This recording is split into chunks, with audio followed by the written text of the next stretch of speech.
My name is Zubair Bakubye, and I'm the Director of Social Enterprise and Employment at We Are One United. We appreciate all of you, your presence in this training. And the training, really, we do it again on Thursday, but we have face-to-face on Tuesdays in the Palm Spring in the College of the Desert. The topic today, we're going really to be introducing what really CRT team and a little bit of my background. I was born and raised up in Africa, and I came here, went to RCC, Riverside Community College, and then I went to University of California, Riverside, and I graduated there with a degree in international relations, political science, international affairs, my focus. And then Cal State San Bernardino, where I got my degree in public administration. I worked with the city of Riverside, and then the city of San Bernardino, and then the county of San Bernardino, and then the county of Riverside. And I'm also the co-founder of ITT Africa, which is a vocational training in Uganda, where I also work as an instructor. I'm also the co-founder of USACET, U.S. International Center for Employment Training and Tourism. I would like to start by thanking each of you for joining us, and feel free to stop me to ask any question in case you have any. But we want this training really to be more interactive. And when we are talking about We Are One United, it's not a new organization that each of you really, you know what We Are One United, what the organization is, what our objectives are. But also, we're looking at this training for community resource team, which really each individual will be called a community resource specialist. But we look at this component of really the people that we want to be CRTs to be really the most important component of this program that we do. So we came in really explaining what are the roles of the community resource specialist. The primary role is to build relationships with the program clients, of which this word we change it to beneficiaries, and with the other at-risk youth in the community, plus the entire community. So these really typically will work in the community, connecting with the hard to serve youth. And this also, the CRS will have people they will be really recruiting some of our participants that we want the beneficiaries in the program. And they will serve an important role of really delivering the services. So they will be the intervention team, and they will really help the organization to make sure that we can really do the best in serving the community that we're going to serve. Giving the team perspective on the personal aspects of youth conflicts and violence and how these affect the team's beneficiaries. In addition to relationship building, community resource teams' responsibilities also include identifying appropriate clients, identifying appropriate really beneficiaries and recruiting them for the program, identifying youth's needs and goals to help the team develop a more comprehensive intervention plan. They will also have a role of coaching and providing role models for each youth. What we expect our CRTs in the community is to make sure that they are really role models in the community. What they do, how they behave, how they talk, everything, it should be something that really is really an example to the youth. They will take the role of coaching youth in different really fields. coordinating appropriate crisis responses to program beneficiaries following violent activities in the community. In case if there is any violence in the community, we expect them really to be coordinating and really coming up with a situation with the solutions that could help our community. Providing assistance to families in distress, ranging from accessing basic needs to helping resolve family conflicts. So mainly these are issues that if you find a family that is distressed, they will have the role of really jumping in and helping them access what they need, sometimes really resolving conflicts, not sometimes directly, but even sometimes really referring them to places or agencies or individuals that are in position to help them. We expect also CRTs to visit the beneficiaries who are incarcerated and helping to reconnect them to services when they are released from custody or from prison. So you know very well that if somebody is really in prison and they get out, it's like they're just starting again to reconnect with the community. So we expect your authorities to visit them and sometimes really to connect them with the community, to reconnect them with the community.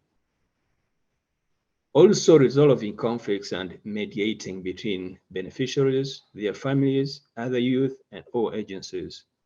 So they will really be doing that, acting as a liaison between program beneficiaries and service providers, schools to facilitate client access to services, working with the beneficiaries who are seeking employment, from helping these youth develop resumes, to identifying their skills and qualifications, to helping them apply for jobs or work with the workforce service programs. So all these things that really CRTs are expected to be doing, conducting young awareness presentations in schools. So as you know that we're trying our best to make sure that we can really connect with the schools and in that way that we can really work together.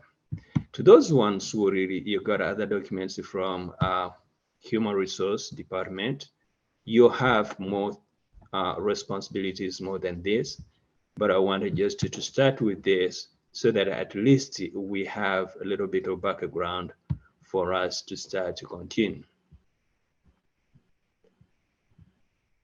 So mainly those are some of the things that we expect the CRTs to do, but at the same time, we have other things to look at.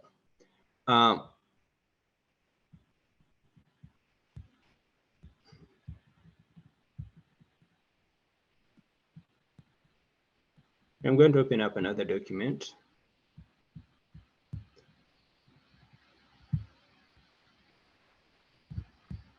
You see this one, which says multicultural sensitive scale. Angelica, can you hear me? Yes. Yes, I can hear you. Okay. Would you like us to run the poll for you? For the group to answer? Yes. Yes. Individually? All right, one moment. Yes. So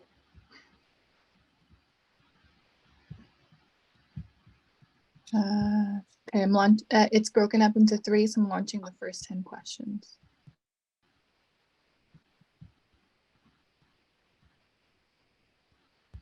Does everyone see the poll pop up on their screen? yeah, can you make it bigger or not? Yes, I have it. Perfect. Zubair, do you want to explain it while everyone goes through and answers? Yes. So most of the time, really, we're working with as we're going to be going to the communities, we're looking at different communities. These different communities are also different individuals. They have different cultures, different understanding. So what we are really trying to do with this is just to make sure that we can really know ourselves, but not only knowing ourselves, that we can also put those other people in our shoes. How are we working with them? How can we really look at our culture? How can we look at the way we behave and the way others behave? So we just bring these ones to make sure that we just engage ourselves to know what we might be facing in the community. If we go to the community, what exactly do we expect? We might not really expect anything much, but we expect that things like this might happen. So when we start with the question number one, the question number one says, I have a tendency to trust the people of my ethnic group more than I trust those of other ethnic groups. So what we have over there, you can choose, you can choose what you think is the right answer. I think you saw how it is. It says we have strongly agree, disagree, slightly agree, disagree. So you can choose any of those answers. They're just from 1 to 6. So if you think I have a tendency to trust the people of my ethnic group more than I trust those of other ethnic groups, take your choice. Um,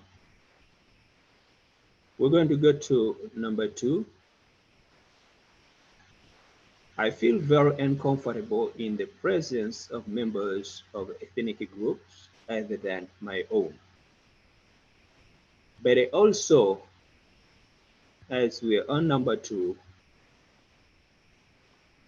I would like, because we want to be interactive, I would like a volunteer to either discuss number 1. If you say they strongly agree, why do you say that? Unmute yourself and just to speak. Zubair, give us a minute. It's still loading the results. Only 3 people have Okay.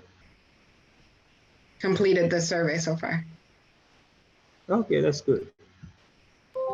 So you want us to complete the survey and submit it before we start to talk about it? Yes, I think that's better. What do you think? Okay. Yeah. I'm going through it right now, so I'll give me a sec. I'll give you time to finish it and then we can talk about it. I completed this. I don't know if you restarted the survey, but I completed it and then it erased all my answers. And it says 0 answered out of 0 out of 10 answered, but I did complete it. Oh, wow. On our end, we can't tell who completed it, but it shows 4 people have completed it so far. So when you're answering, it's pretty much anonymous. So we're just going to get this on our end. We'll see just the sentiment of the entire group, but not individually. Okay. But I see 4 people have completed it. And I'm sure most of you are going through it, so it won't say completed quite yet.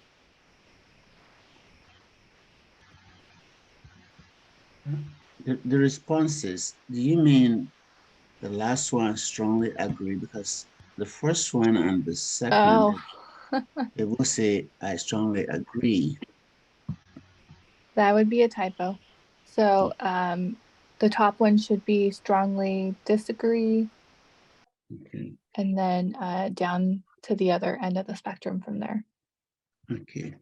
So strongly disagree, then disagree, slightly agree, then strongly agree. Okay. Thank you. Thank you for clarifying that, or asking for clarification.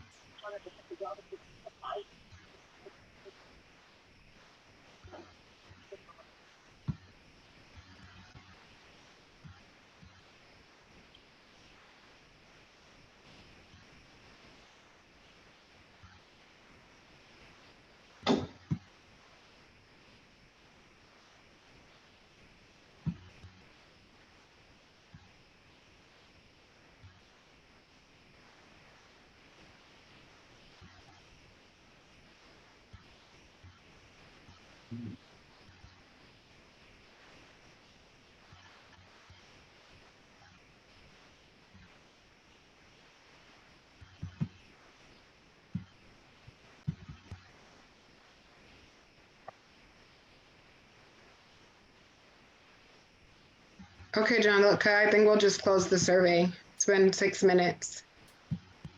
Okay, I submitted it. What do we do next? Angelica. We're going to discuss it. All right, 1 moment. Let me close it. Oh, someone else closed it. Okay. I did, yeah. So I Go guess back, Sharon. Okay. So we should be able to see the results. So for So number 1, slightly agree, had the most responses, followed by disagree, and then slightly disagree. So as we have the results in, we would like to discuss this slightly agree. Those ones who say that, who can come out and say, okay, these are the reasons.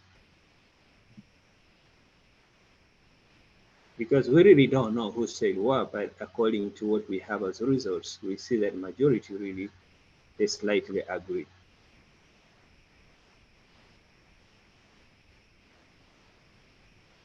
Well, I said slightly agree, because I believe that's true, that we do have a tendency to trust our own ethnic groups initially and be more comfortable around our own people quicker than other ethnic groups. I answered the other questions in a little different because I don't have a problem with other ethnic races, but I do tend to trust people of my own ethnic group more than I trust other ethnic groups first, slightly. I evaluate, but I do tend to be more comfortable with my own when it comes to trust. Thank you so much. I would agree with that as well. And I tend to gauge what I say in order not to offend anyone. You know, what I might say to somebody might be considered a joke in my culture, but somebody else might consider it disrespectful. Thank you so much. I agree. We want somebody from the group that says slightly disagree. Zubair, I totally disagree. Thank you. I just had a conversation earlier today with a client about not judging people by the color of their skin, but the content of their character that Dr. Martin Luther King spoke about 53 years ago. Thank you so much. Mainly, as you see, that we have different views, and on those different views is that even if we go to the community, we shall have those views.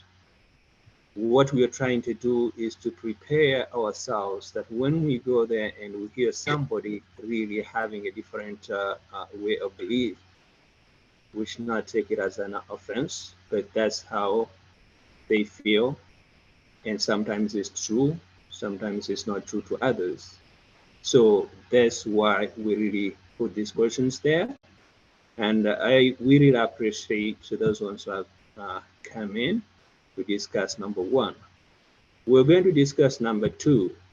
I feel very uncomfortable in the presence of members of ethnic groups other than my own. And really, again, here we have disagree with 43%. Then slightly agree, 29%. From each group who wants to come in to talk about disagree.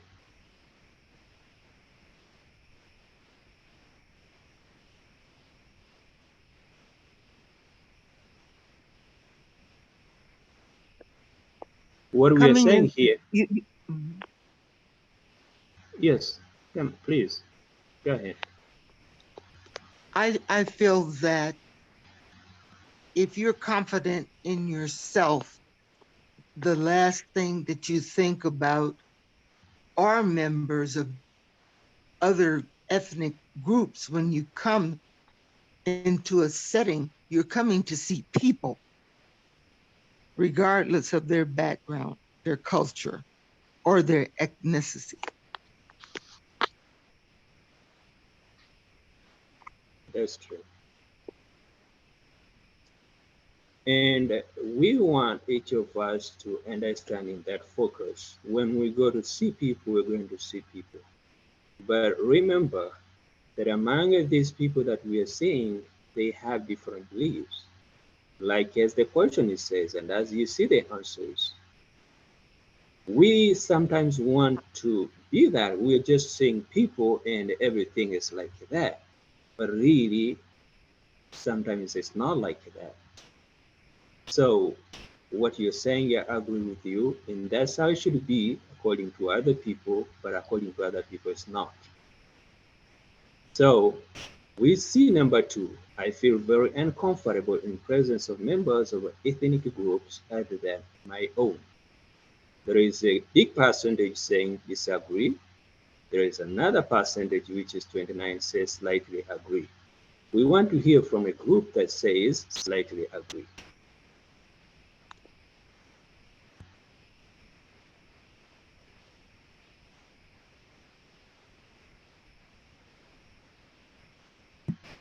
You want us to pass it? We're going to number three. When I observe the hardships of some people, I understand why they are not proud of their ethnic identity. I strongly disagree with that. Strongly disagree. We have disagree with the highest percentage, and we have strongly disagree and slightly disagree. No. We have strongly agree, which 29%. So, Mr. Fraser, you're saying strongly disagree? Yeah, maybe I interpreted wrong, but when I see someone and doing a hardship, and I say I understand why they are not proud of their ethnic group, everyone goes through hardship, so no one should be judged negatively because of something that maybe would be beyond their control. So giving somebody a pass or enable somebody to treat somebody poorly simply because something they're going through is not right. Yes. Okay, thank you. Disagree. For some of the people who say disagree, they are not saying strongly disagree, but disagree.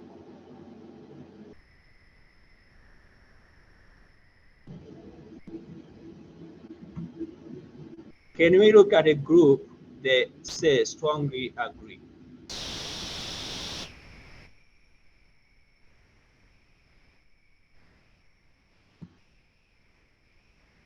I don't know how 29% of people said they strongly agree with that.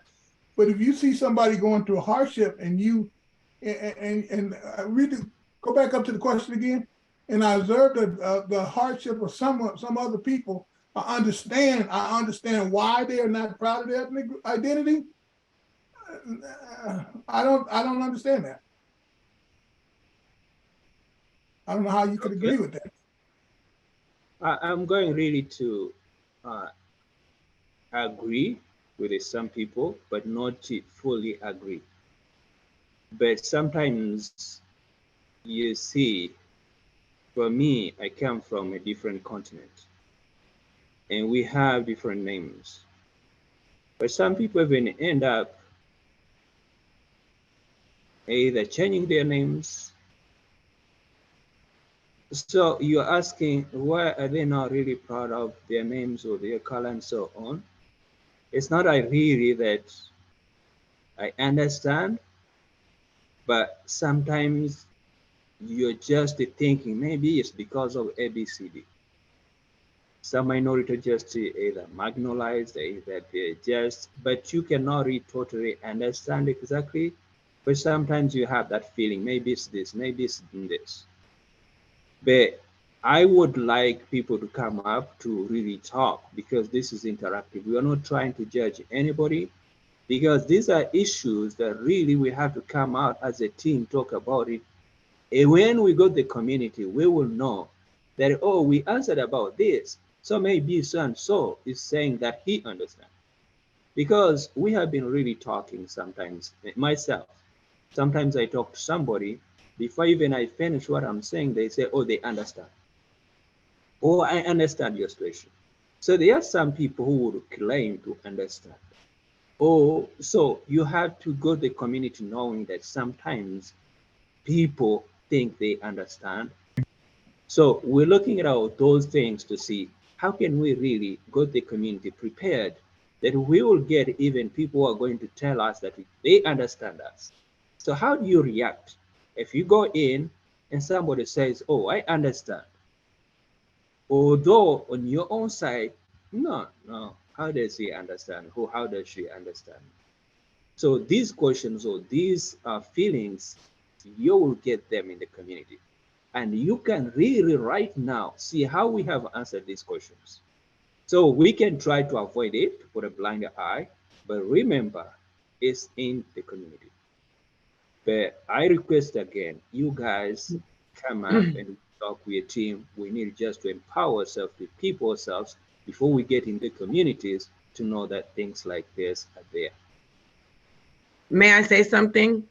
Yes. I think the question in itself is a little bit misleading in a way, because it says when I observe the hardships of some people, not the different cultural differences or not the background, but it's the hardships of some people. And like he was saying, we all go through hardships, and it's asking, I understand why they are not proud.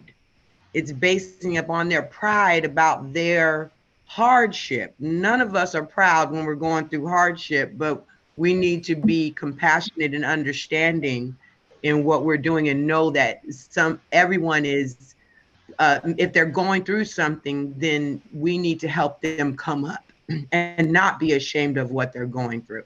Yes. Maybe that would be a better way to place the question. I don't know how they would ask it different, but it's a little bit vague in the way they ask it. Okay. Well, the second statement there, I understand why they are not proud of their ethnicity. That's judgment. That's a Well, it judgment. says, I understand why they are not proud of their ethnic identity. The first part of the question is when I observe the hardships of some people, but all ethnic groups go through hardships. So the question is not balanced. We're asking two different questions, I think. Well, I'm not I think it's, disagreeing with you. I'm just adding to. yes, I understand. Yes, ma'am. I I just wanted to understood share it. something, guys. If possible, my name is Julian. And working with communities from and really what we're saying is maybe, for example, if take an example, say we're at court and we're sitting in the courtroom and we see a member of our own ethnic group going through a legal process and they start to act out of character or really start to become belligerent or disrespectful, and we see that, it's going to that nature. Like sometimes you only understand that, oh, I feel what they're going through, and I can understand why we may not feel proud about our ethnic background. That appears to be more where the question is coming from, and understanding that piece. That, and when difficult things happen or stereotypical things that are negative happen, can we understand and relate to that ethnic background or ethnic experience? I Thank could you be very much. wrong. We shall continue to discuss. Let's go to number 4. Individuals should be deeply sensitive to the thoughts of others have of them.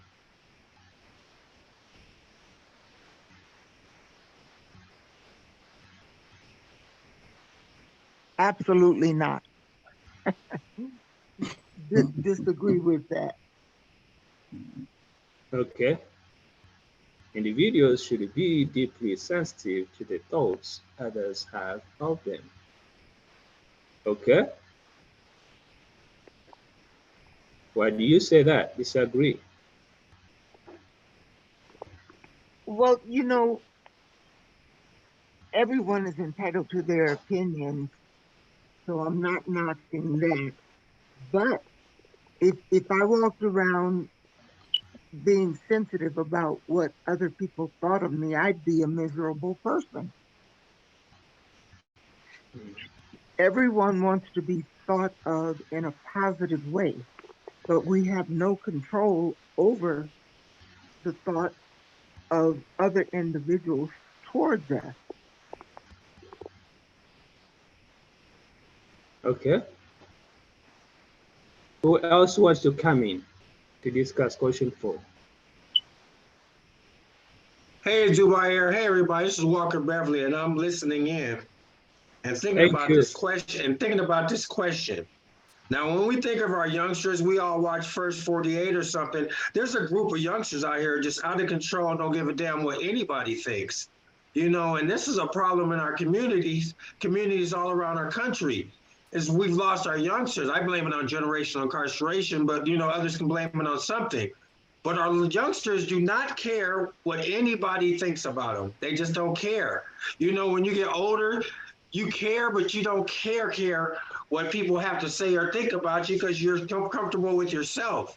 We have to go back to teaching our youngsters to respect their blackness, one, and their culture, too. That's my comment. Thank you so much.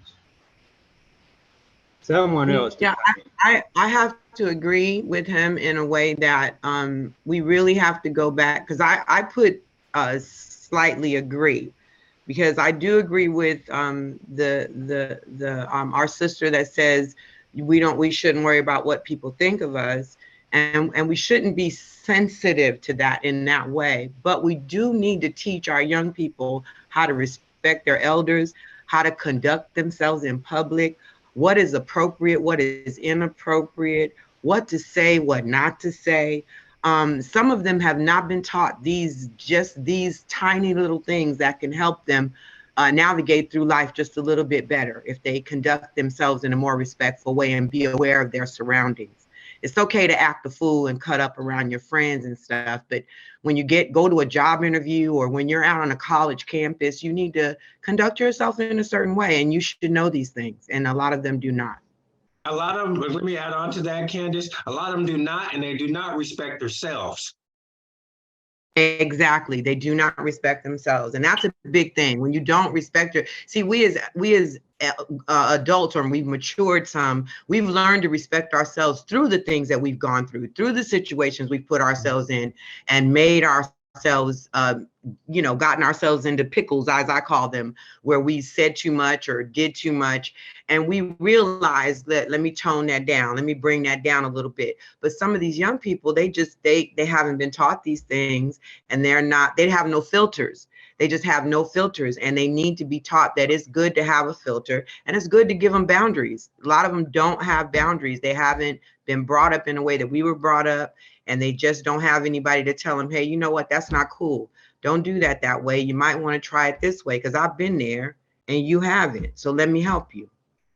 And if I could add something to that, 2 days ago, we attended a training that was hosted by the Asian and Pacific Islanders Cultural Competency Committee for Riverside University Health System.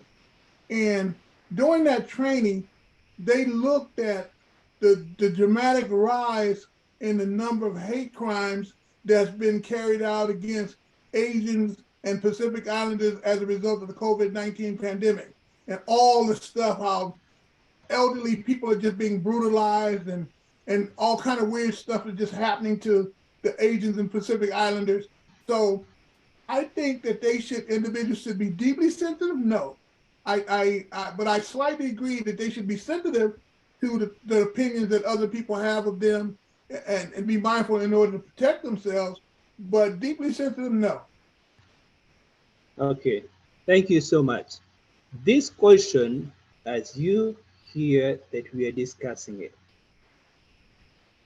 as we say, or some people say, I don't care, we don't care of what others think about us, it becomes to be dangerous.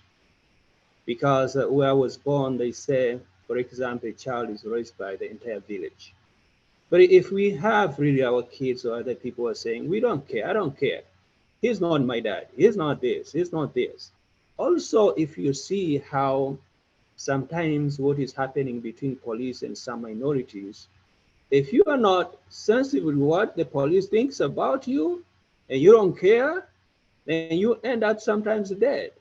But if you are really somehow sensitive, then you will understand, how do I behave? How do I do this? So we need to go to the community thinking a little bit, how can we make our people care? To be sensitive a little bit, or even if not deeply, but to be sensitive. To be sensitive to say, this is an elder. To be sensitive, this is the law, they are telling me this. So this question, that's my take, that even if it's not deeply sensitive, but you should really be sensitive sometimes to what others think about you. I'm Number just 5. gonna chime in on that one. You know, I mean, I think we know from watching the news and hearing stories, you know, it's not that people don't care, you know, and they don't feel not sensitive or whatever this question is that we're asking, because people can do the right thing. You can do what the police want you to do and still not have a good result. So I just want us to be cautious when we're talking about that specific scenario. Thank you. I appreciate that, Gwen. When I first saw this question on Tuesday, the first thing that came to my mind actually was growing up gay in the desert. And it was I was deeply sensitive to how others thought of me. But then I switched it around and I was thinking, oh, actually that question could be about those who may have bad, thoughts of other people who are different from them. So I was part of the group that disagreed with it, because I was thinking, oh, I want to think of a grand, going beyond that also sometimes, and thinking of how, I may have grown up, not wanting to know, not wanting other folks to know that I was gay, but then they knew that they had very negative feelings about, homosexuality or whatever. So like I totally was flipping that statement. It actually had this is one of the statements that really, really affected me on Tuesday. But I really appreciate this conversation because it really brings it's really open, that level of like understanding what this statement was about. Because it is about, like just like the previous question, number 3, it was about empathy. How do you feel, how can you feel about someone who's different from you? So I appreciate this. Thank you. Thank you so much. So number 5, it is good to avoid encounters with the people who are different from you. We have here strongly disagree. Wow, disagree. We have 43%. So please come up, strongly disagree. Who wants to discuss it? I have, because I have probably completely different experience growing up, because I was born in a country that is just Slovakia. We have no immigration, basically. All immigration we have is from like our neighboring country. So we have no contact with, for example, well, the only non-European immigration we get is from Northern Vietnam during the Vietnamese War. So it's also very different. So I feel like actually getting to know different cultures helps me become a better person, because growing up, we didn't have much of a diversity because due to communism, everyone was kind of the same. We didn't even have rich people because they were not allowed to exist or anything like that. And I feel like actually kind of breaking out of the bubble we have helped me become a better person, especially by recognizing different cultures and especially by trying to go out of my comfort zone and to meet as many different people I can. I mean, I don't mean like a different, but I mean as many different cultures as I can. And this is very different in USA, or very different, for example, when I traveled to UK for the first time. It was like very interesting to see like the mesh of like a different cultures and the way how they cooperate. And this is something very amazing in USA, how how kind of the cooperation, like the whole bubble of all the kind of like, I think there is a socioeconomic term for it. It's like people kind of try to reach out of the bubbles and try to create connection, because that's for many people is the only way how they learn. And in turn, it makes us a better person. So for me, it's like something what I specifically maybe even look for, because I like to learn as much as I can about like different countries. Thank you. Who else wants to come in and disagree?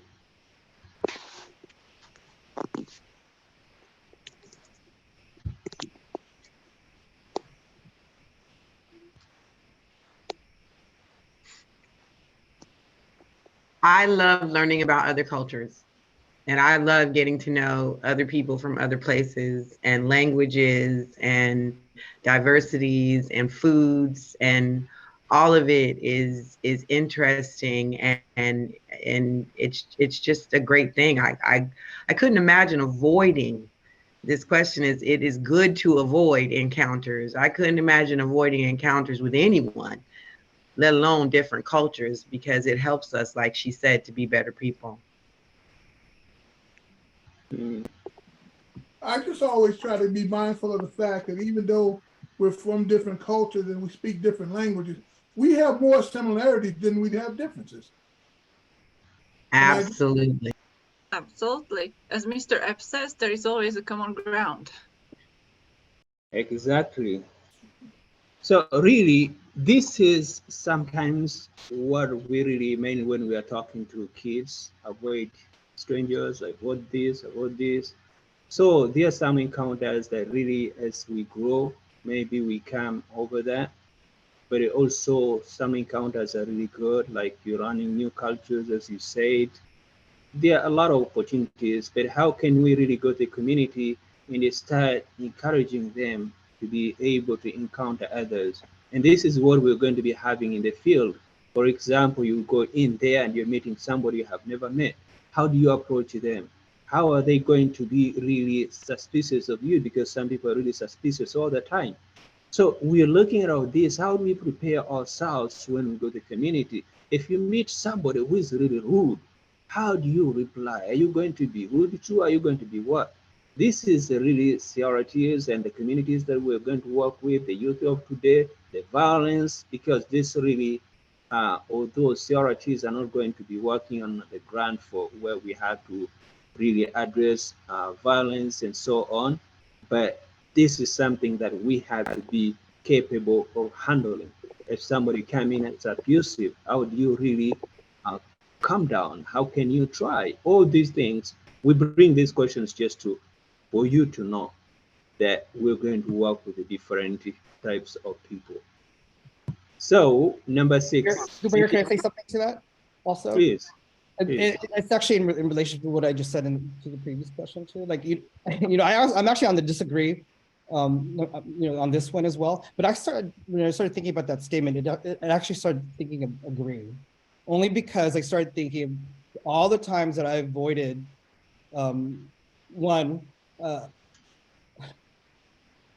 straight parties, for instance, or and I even thought of my dad who would avoid having to speak English.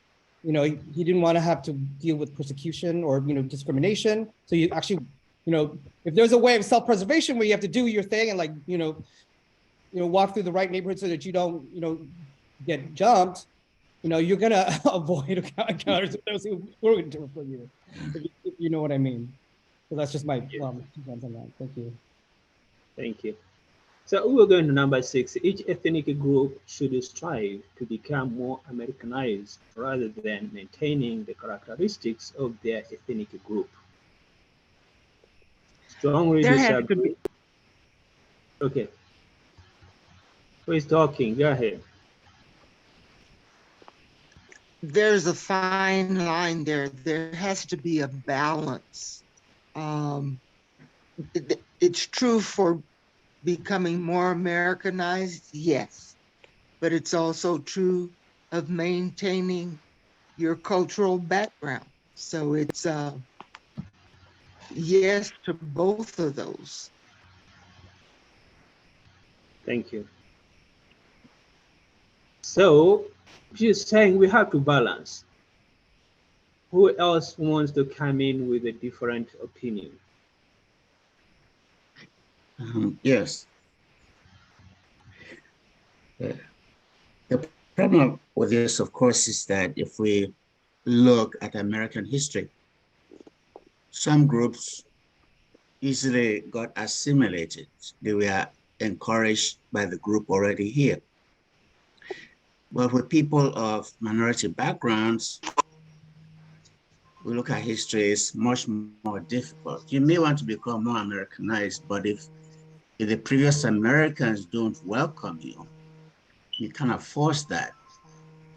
And then we also have to understand what is meant by Americanized. What is that? Is it Anglo culture or some other culture that we have to accept in order for us to become Americanized? Thank you. So when really we look at, okay, I'm sorry. I was just going to agree with him in that that was my question when I read this question. What is Americanized? What is that? So I strongly disagreed with this because of that. Like, what is Americanized? I mean, people from other cultures have brought things into America, and we actually benefit from other cultures' input in our Americanized, so to speak, society. So I did strongly disagree on that one. Thank you. I'm sorry. Thank you. So we look at American culture in focus. Sometimes when the way we see what is really American culture, sometimes what is being really Americanized. Some people really, many foreigners that come in, migrants, they come from different backgrounds.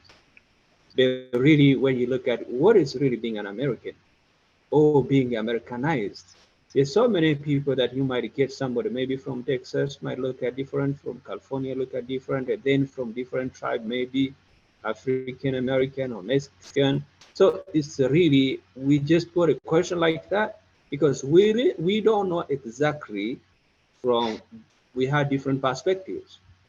What does it really mean to be Americanized?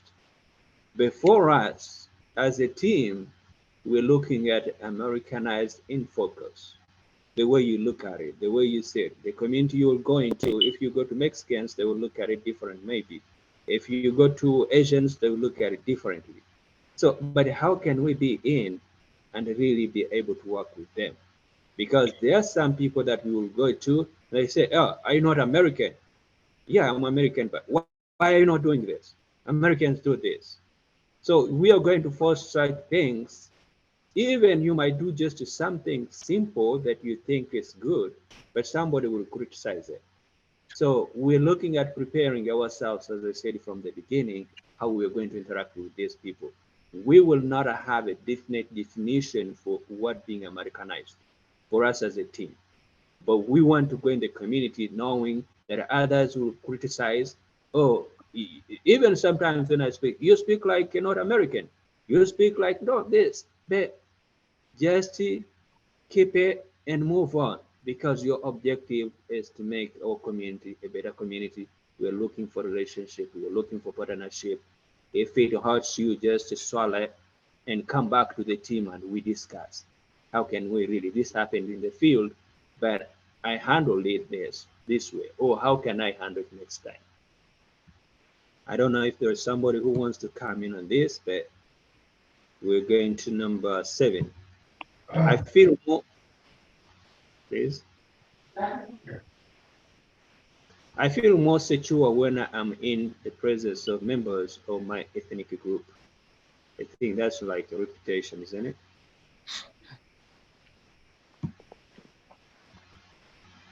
I feel more secure in a multicultural setting. Yes.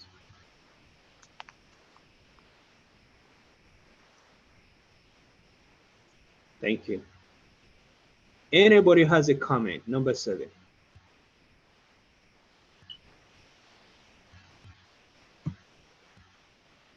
You see, you will find the people who really feel differently.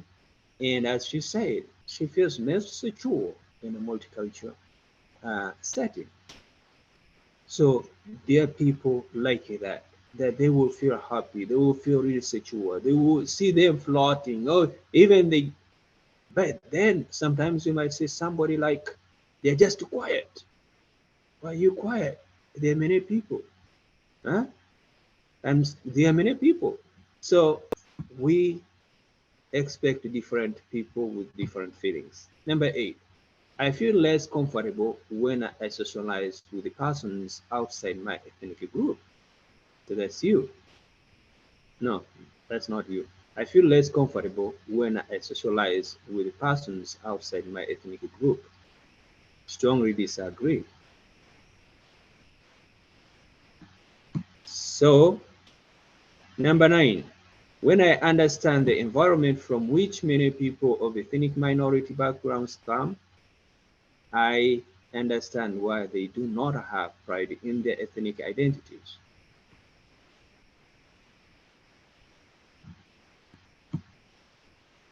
Yes. Number 10, I feel threatened by members of other ethnic groups. So we want really to discuss this. Do you agree, disagree, strongly disagree, disagree, slightly agree? We want to hear from people who say slightly agree.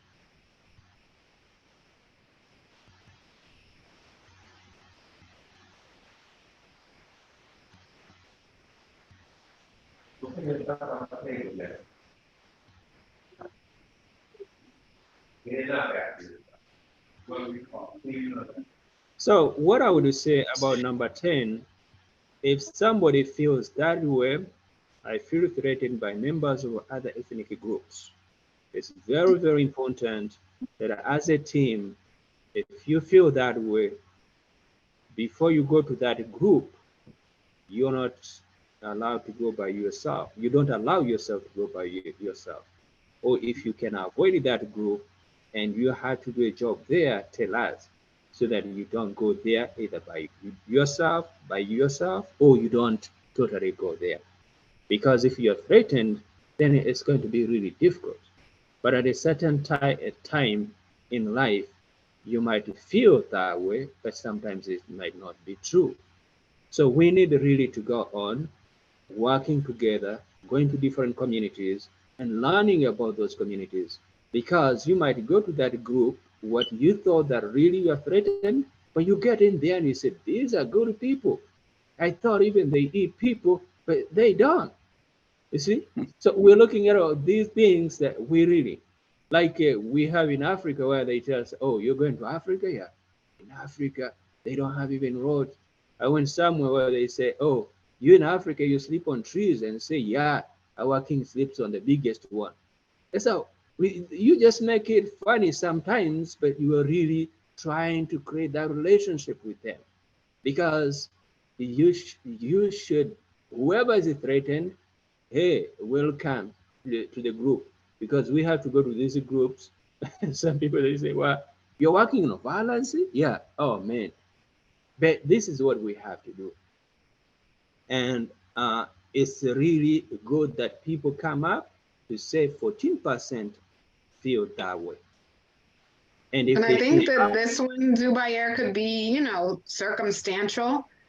If you've been in a community where other ethnic groups don't give you reasons to trust them, then I think that that could be, what leads to somebody answering that in that way. that's correct, that's true. This is the end, because mine is not going anymore. Should I close it? Angelica? Hi, Zubair. We can run the second poll with additional questions if you would like. Yes, please. Can we do that and we finish it real quickly? Yep. Thank you.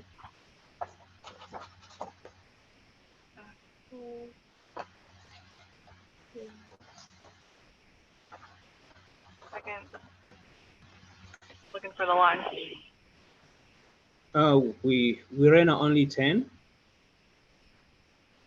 Yes. Okay, the second poll with 10 additional questions has just been launched.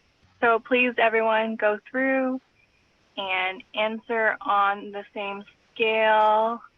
The first two questions are incorrect in the answer. So the first one should say strongly disagree. Second one should be disagree, then slightly disagree, then slightly agree, then strongly agree. So just to clarify that.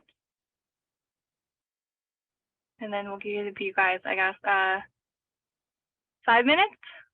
Should be Yes. hopefully enough time for everyone to read through and answer. And great discussion so far.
Are we done?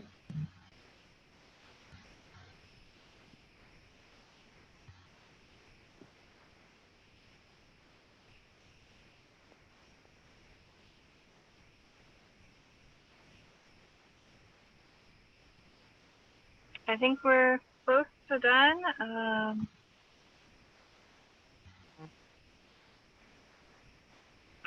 Does anyone need a couple more moments?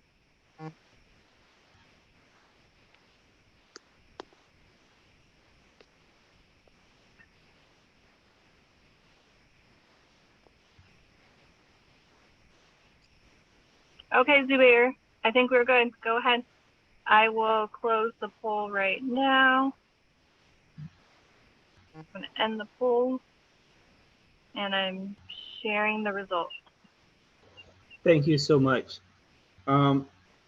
This number one ethnic group that persons belong to frequently determines how I respond to them interpersonally. So anyone want wants to discuss this? We have 25%, slightly agree 38%. Anybody saying slightly agree, or who wants to come and defend that and explain?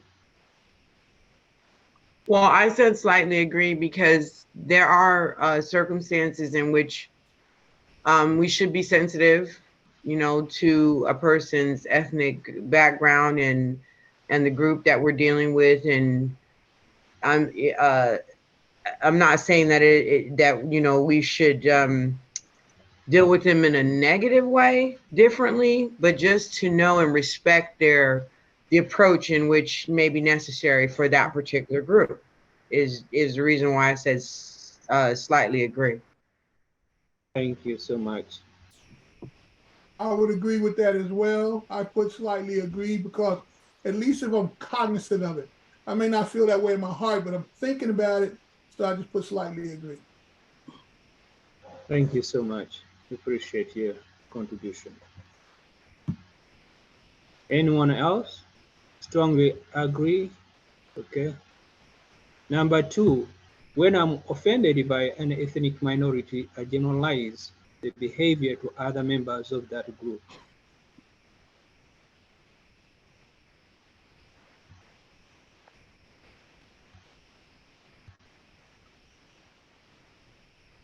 Disagree 50%, slightly disagree 25%, slightly agree 13%, strongly agree 13%. I put disagree there because I try to judge each situation on its own merit and try not to generalize. You know, just because I just rather have a problem with a person with one person from a specific race. I don't paint a brush the whole group bad because of that. One bad apple don't spoil the whole bunch. Yes, that's true. So we have to be aware, and we are all aware at a certain point of time, generalization, some key individuals, so you might go in and somebody will just jump up and say, oh, you are this and this. So they think if somebody did something negative, then they would want to put that the whole ethnic group. So we have really to be careful the way we interact, the way we talk with the people, not to be tempted to do something like that. Because really generalization, mainly if it comes from our team, it will be really very, very damaging. So, but you also have to know that you might get into the community and somebody will generalize you with the other ethnic groups because of what happened in that ethnic group. So we want to be aware of that. And I know you're aware, but this is just a reminder that we're talking about things that we really know, but we want to remind each other before we go to the community, starting talking to them or working with them. In order, is there somebody who wants to say something? Or can we go to number 3? Okay. In order to be accepted by persons of other ethnic groups, I frequently find myself altering my behavior.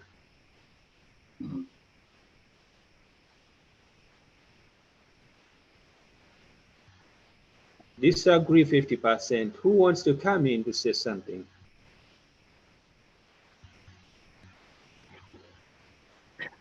You have to have a locus of control. It cannot be changing in the wind. Right? If somebody's always changing like this, then can they be trusted? And no matter what, you got to have some sort of stability. Yes, that's true. We have to have a standard as a team, as we grow, as we interact. We should have really a standard. But even in video standard, organizational standard, in video standard, we have really to know that you cannot go on changing from different either view and so on and continue like that. That's not being really a good person or a community worker. For I have discovered that it is better to avoid associating with people who think differently than me. So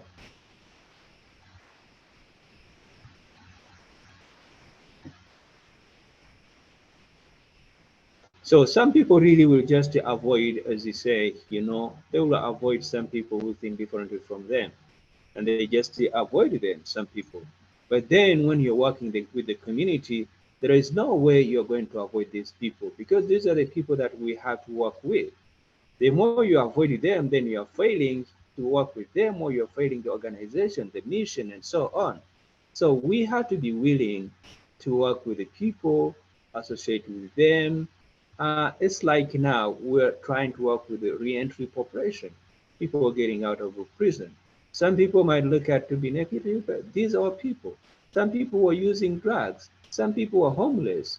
So we have to make sure that we associate with these people, we work with them, and it's going to help them and help us grow. Then we will achieve our mission as an organization. Is there somebody who wants to say something? Okay. So we're going to number 5. I naturally respond more favorably to people of my ethnic group.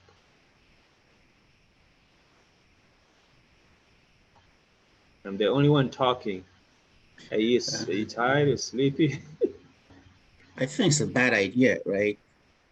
You got to treat all people equally and fairly. So if you prefer your own group, well, what about those who are not part of your group? So they are going to be disadvantaged in a community context and personally, individuals and as group. That's true, and that's what the standard should be. But quite often, or sometimes, you will find things like that. So once we find things like that, how do we advocate for others who are not really being taken care of? How can we avoid such a thing in case if I feel that way myself? How can I really start moving from that position to a different position? Because now we're going to serve the community. There is no way that we naturally respond to or favorably to people of our ethnic group. We have really to start looking at that if we have that kind of thinking, or it is naturally, but how can you force yourself to move away from that position to go to the required position? So we really, number 6, I prefer working with the people. Please, somebody wants to say Yeah, I something? was just going to say about the last question. I put slightly disagree to the I naturally respond more favorably to people of my own ethnic group. Because yes, we should not just respond to our own people favorably. That's not what I meant by slightly disagree. But naturally, if I see a little Black girl that's in trouble, I'm gonna want to help her because I can relate to who she is. And so I put slightly disagree because there is favor ain't fair. I'm just gonna put it like that. Favor ain't fair. So sometimes we will show people favor that we wouldn't normally show them favor because we can relate to them personally or culturally. So that's why I said slightly disagree. And on that, if I could add something to that as well, I said slightly agree because I tend to, if I have a little bit, I feel a little bit more in common with them that I could do something. But even beyond that, say for instance, even with a man versus woman, I might tend to make a joke. I'll be mindful of it if I'm making that same joke in the presence of a woman, because she might not take, you might not, might see that joke as being somewhat disrespectful or something, you know. So I do try to be mindful. I agree. Excuse me, I got a call coming. I also said disagree to this one myself, and I actually started thinking about this again since this is my second round on on these questions. That's why I'm not speaking too much, to be honest. But I actually started thinking about this as like when my family started moving into Veterans Track, and there are a lot of Filipinos who decided to live in Veterans Track because they were, thinking favorably of their own ethnic group to have that ethnic enclave, because they're like, hey, my neighbors are going to be, my ethnic group. So it was definitely like a natural sort of like inclination. I think that's one of the things I was just thinking about related to this question or statement. Thank you. Thank you. So as you see, sometimes it's there naturally, but sometimes you're not doing it because you're trying maybe to discriminate, but sometimes it just comes obviously. And sometimes it depends, like the programs we have, we are working with the minority. So you might see another person, but really this ethnic group that you're working with, but still mixed feelings and responses. I prefer working with the people with whom I can identify ethnically. So that's number 6.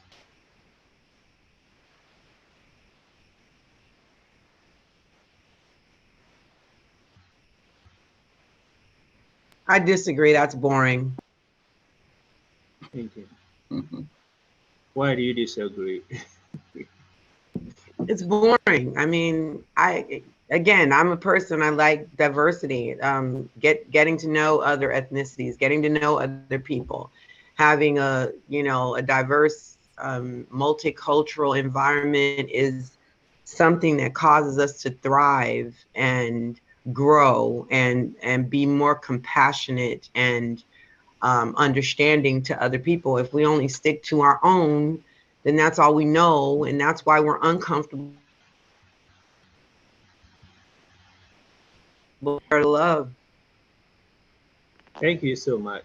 Is there somebody with a different opinion? So Most of us. Oh, I'm sorry. Walker again. Somebody else want to talk first?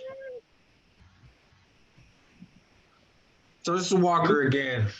Can anyone hear me? All of us, we hear you. You don't hear us? Walker. Can you all hear me? What happened to the sound? I'm trying to let the young lady go. I can't hear you guys. I don't know what happened. Did y'all mute me? No, can't. I get muted. No. We can hear I you. run my mouth too much, so I got Loud and muted. clear. Look at me. Where's Candace? I am so crazy. Go, Walker. So here's what I'm thinking, guys. Everyone, sorry to say guys, everyone. Yeah. Most of us in here are older population, and we understand being around different cultures and hanging out. And some of us have done that. Some of us traveled. Many of us have been out of our neighborhoods. But when we think about younger people, have they really been out of their communities to even explore learning different cultures and being around different cultures? That's my comment.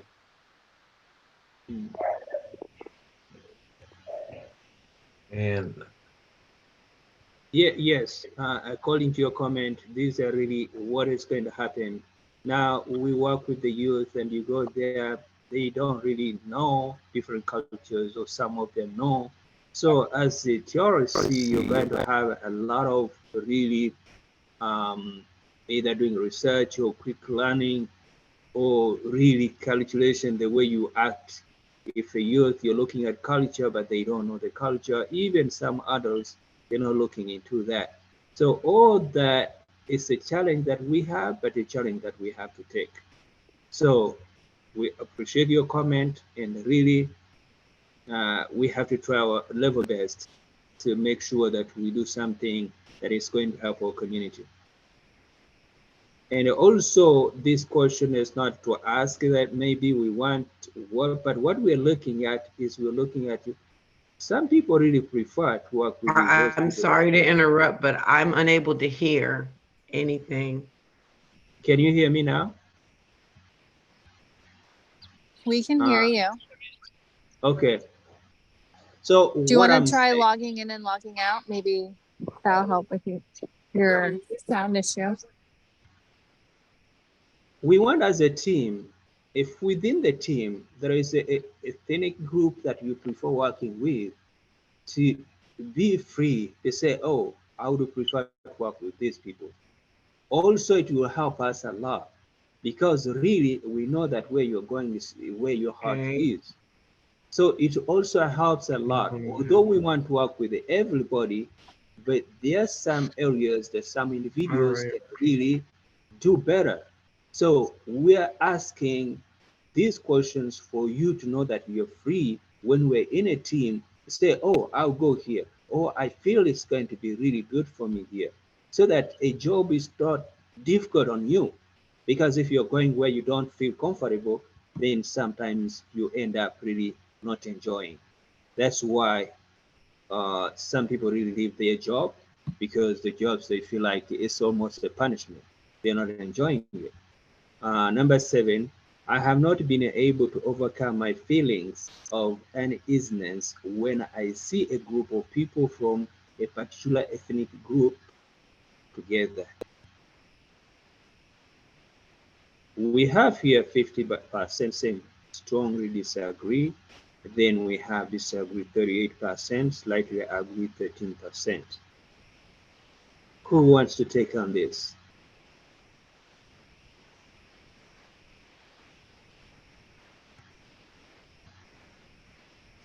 And really, frankly, telling you, there are people that really have that and they try to get over it, but it's still very difficult.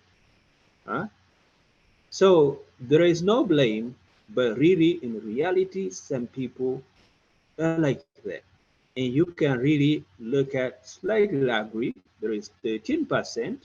So if somebody wants to come up to talk about why they slightly agree,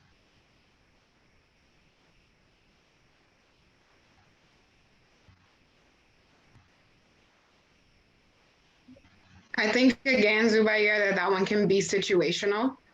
You know, if you haven't had good experiences with a specific ethnic group and you see a bunch of them around, then I could see you being uneasy. exactly. Because your history and your um, frame of reference is that's not a safe environment. That's not somewhere where you should be approaching those individuals. Exactly. Sometimes it's not really wrong, but the experience, as you said, but it also to be security conscious. You might not be a particular group, but even other people that are not in a particular ethnic group. If you say people are assembling, really to be, you have not to feel like uneasiness, but you be concerned what is going on. Some people are just curious. So it's not always for the wrong reason, but really sometimes like that. Number 8, I feel tense and uptight when I have to work closely with the persons who are of a different ethnic group than my own. The computer program? Hmm? The computer program? What computer? No. So mainly, Have to plug in the light. The cord charger's right there. I think today with these questions, if somebody has, if there is anyone who wants to make a comment in general of what we have been doing here, and we did not have a break, we did not, I think some people are tired now. We have other questions or the topic that we have to go through, but I think we're not going to do it tonight. We can do it another day. But I would like to request if somebody, if you want to say anything about what we have been going through, please, can you talk about it? Feel free. Yes, I'd like to. This is Julian. Um, I think this is a beautiful opportunity for all of us to be able to be challenged about our interpersonal self, our professional experiences, our personal experiences, and really how they come through in the work that we do. And working with communities, we're going to be triggered by things, and really coming to grips with what those things are and those barriers that could prohibit us from being successful in working with populations that are fragile. So this is a great opportunity and start to really have that discussion and connect and really get vulnerable and honest about what we're really going to be facing. That's just my 2 cents. Thank you. Thank you. Somebody else? I agree with Julian. Oh, Yeah, sorry. I Go agree ahead, Lottie. too. I don't know. Me too.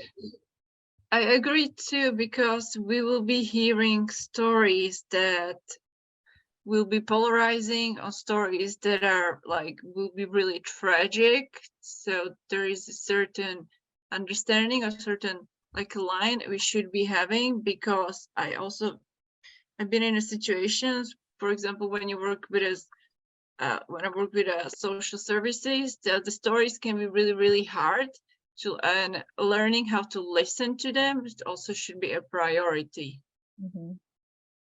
Exactly. Yeah. Yeah. So we have really to be careful, and mainly when somebody says, oh, they're trying to tell you something, to jump out to say you understand. It's a good thing sometimes the way people say, but it's really you're putting yourself in a position that you really don't know. Like when I was talking last time, I was telling you, you might tell Edward, I think, might not be concerned if I say this, as he said, like kids were like the way he came out and so on, he was scared, or he would not come out, or he was really looking at how sensitive to what others think about him. But if you really come in and you say, I understand you, when he's trying to explain to you, and you say, oh, I understand, you're cutting them off before even they explain to you. Because really what you understand as an outsider, it might not be what the other person. As an immigrant, if I say, oh, this and this, if somebody has been not been an immigrant, migrating here, how life, how it is, how I start, or even learning to speak English, sometimes it's really difficult. But if you tell me, I know what you go through, I know this, sometimes it might not be true. So things like that, we should exercise or try to restrain ourselves from putting yourselves in a position of I know, because we really want to hear from them. We want to give them the opportunity, like our executive director all the time says, we want to ask them, what do they want? So that's something that I wanted just to emphasize, that we give them opportunity to explain to us what they want. So that way it would be helpful to the team and even to the people that you are trying to work with. I really, Yes. Zubair, that was a great statement. And you know, one of the things that I was thinking about too is, you know, and I have the benefit of going through this a second time. And, you know, as I've already expressed, I actually started really rethinking my responses. You know, I actually started thinking like, oh, actually, you know, and like Juana said earlier, it is situational. And one of the things about the idea of like quickly saying I understand is like, yeah, you could talk about being empathetic, but it actually comes off as being condescending or racist or sexist or homophobic, you know, without letting someone, because sometimes you just like folks are saying here too, like sometimes you just have to listen, and that's, you know, you don't have to always respond to everything too.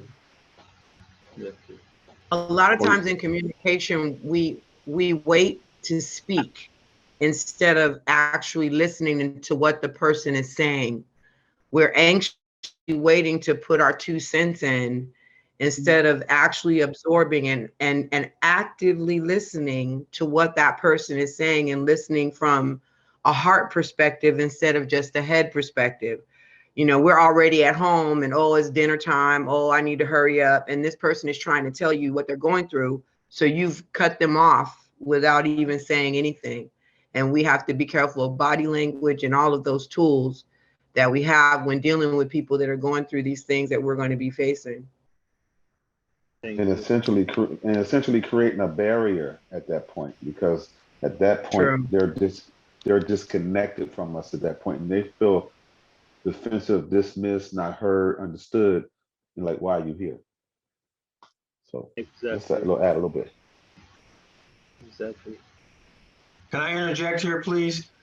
Yes, What I've please. realized, and especially from the formerly incarcerated population and young black men and black men in general, we've been under attack for a long time, you know, and going through a lot of things as young black men. And one thing that you have to build first before you think you can even talk to someone is trust. You have to build the trust first. You know, we're bringing in different cultures and things like that into different communities, but we still have to breed trust.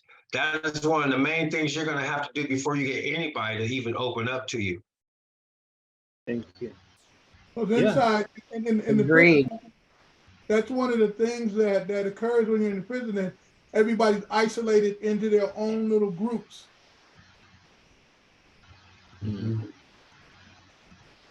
Yes. So we did appreciate. Next time we are going to be talking about this. Just wanted to show you what we are going to be talking on next time. So somebody wanted to say something. So this is what we're going to talk about: CRTs, or outreach workers safety tips. So that's what we plan to talk on next time. But I did appreciate each of you. We did not take a break, so I don't know if Juana will allow us to end here. If anyone wants to say something, we still have a few minutes here. Feel free. We want to be interactive. We want really from each of you to be able to speak, because what we are doing here right now is what you're going to be doing. When you go to the community, you're going to be on your own. If there is anything that you feel that you want us to help, talking, doing anything, let's empower each other to be able to go there, that you can really speak, that you can really present the materials or anything, or that you are free with your co-workers, that you can call Zubair, you can call Kwana, you can call anybody. So that way, we would like each of you to come out to speak, to bring your whatever you think that you want to say. No one is going to criticize you. No one is wrong here. No one is right here. We're coming together to build a team that is going to be working together, helping each other, and that's what we're looking for. Yeah, I agree. And I wanted to say thank you to everyone for, you know, having this discussion. I realize that it's not easy to have these conversations, but I believe that this is where change happens. Being open and honest about, you know, the situations that we've lived through, our perspectives. You know, it's important for us to know our mindset, so that we can really have that in the forefront of our mind when we go in to work with the communities. Because again, building that trust is going to mean that, you know, we have to know where our biases are in order to create engaging opportunities in the community. Thank you. Thank you. So before we go, it looked like somebody was going to say something. Sorry. No, I was asking, did we have anybody new in the group that maybe we would like to know if there is something new they would like to come up and say their name and maybe something little about themselves? Is somebody new? Hi guys, I'm Jade. I just got onboarded. I'm born and raised Palm Springs. I'm currently going to CSUSB for sociology. Thank you. Nice having you. Thank you, Jade. Hi, my name is Candace Adam Scott, and I am a music major student at College of the Desert, and I'm just joining the team. Thank you so much. We appreciate you. Welcome aboard. Oh, and I grew up in the Valley. I grew up in Indio, so I'm a local. Thank you. Yeah, I had a question. Are we going to be collecting some data in the community? So we enter the community, we talk to people, but if we don't collect any data, how do we ever assess the success of what we are doing? whether we're having any impact on people. Yes, Dr. Kasoa, we will be collecting data. Okay, thank you. You're welcome. Okay, so before we wrap it up, We Are One United is sponsoring or hosting, I guess, a career fair. I'm just trying to find my share screen here.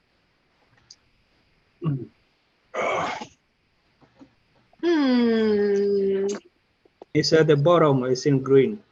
Yeah, I see share screen, but I don't see the item that I need to share. So let me go back to that. Hold on. So we're hosting a career fair, and as CRSs, you're going to be instrumental in helping us achieve this goal. Or this program. Our career fair is March 30th, Thursday from 3 to 7. Some of you will be scheduled to work setup, work the event as hosts, and ushers during the day, directing people to where they need to be. And then leading up to, we just need to make sure, hold on, I'm gonna close the office door.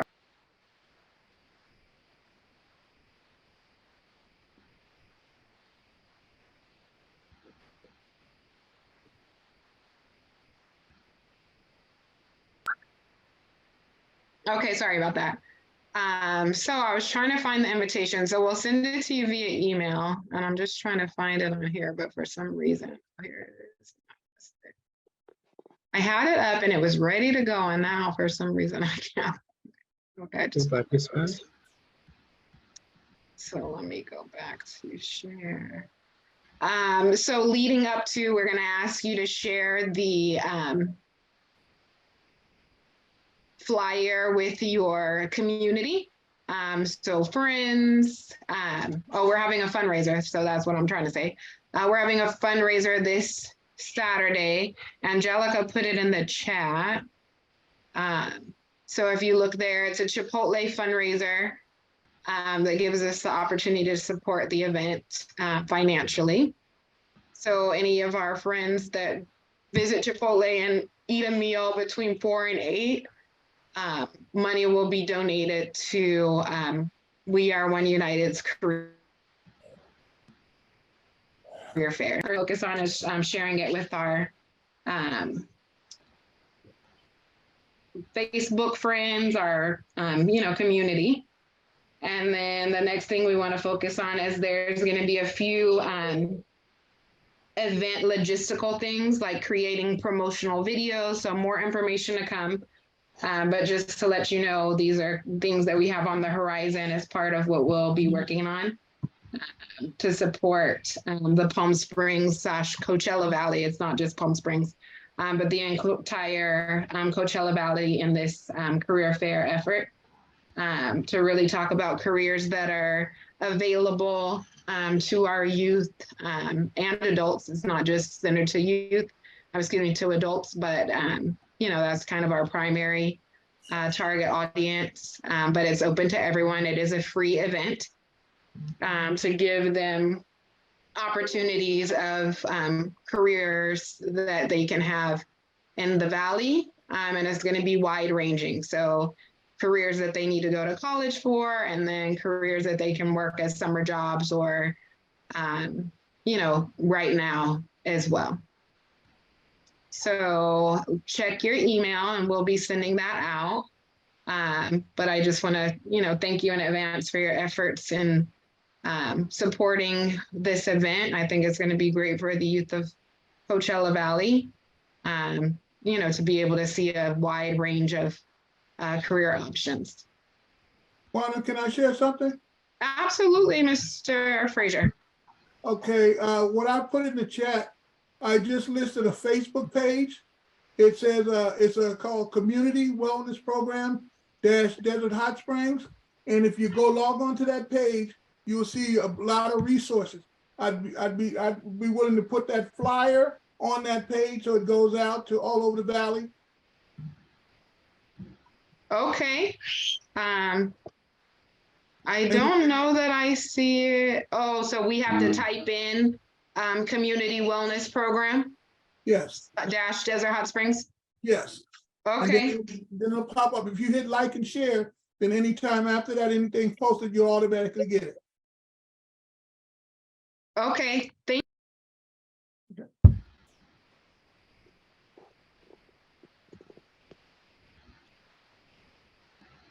And then just to wrap it up, so these are all opportunities for us to learn from one another. You know, we have structure to, you know, what the CRS, you know, role looks like, but for us to come together and have conversations like these is really pivotal in us being able to do great work in the communities. You know, we ensure that we have a great mix of different ethnicities. We do have 2 classes, so there's one in person on Tuesdays, and then we have the virtual class on Thursday evenings. You know, but we want to make sure that we're well represented in the communities we serve in order to have all voices included. So I want to thank you all so much for being here with us this evening, taking time out of your night, and really having some, you know, great engaging dialogue around these sensitive issues. So thank you. Zubair. Thank you very much. I would like to thank each of you. And I would like to invite somebody just to close this this session. Who is there? Jessica, can you close it and we go? Okay, let me open my screen.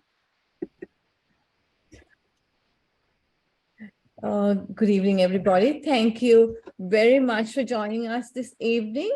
We do appreciate each and every one of your presence with us. We are looking forward to working with you closely as a team and getting to know you better. I think as we are One United, we have a lot to offer to our community. So let's work together to make this happen and be a changing force in our communities. Thank you. Thank you very much. Yeah. And have a good night and see you either in face to face. Oh, Julian, you want to say something?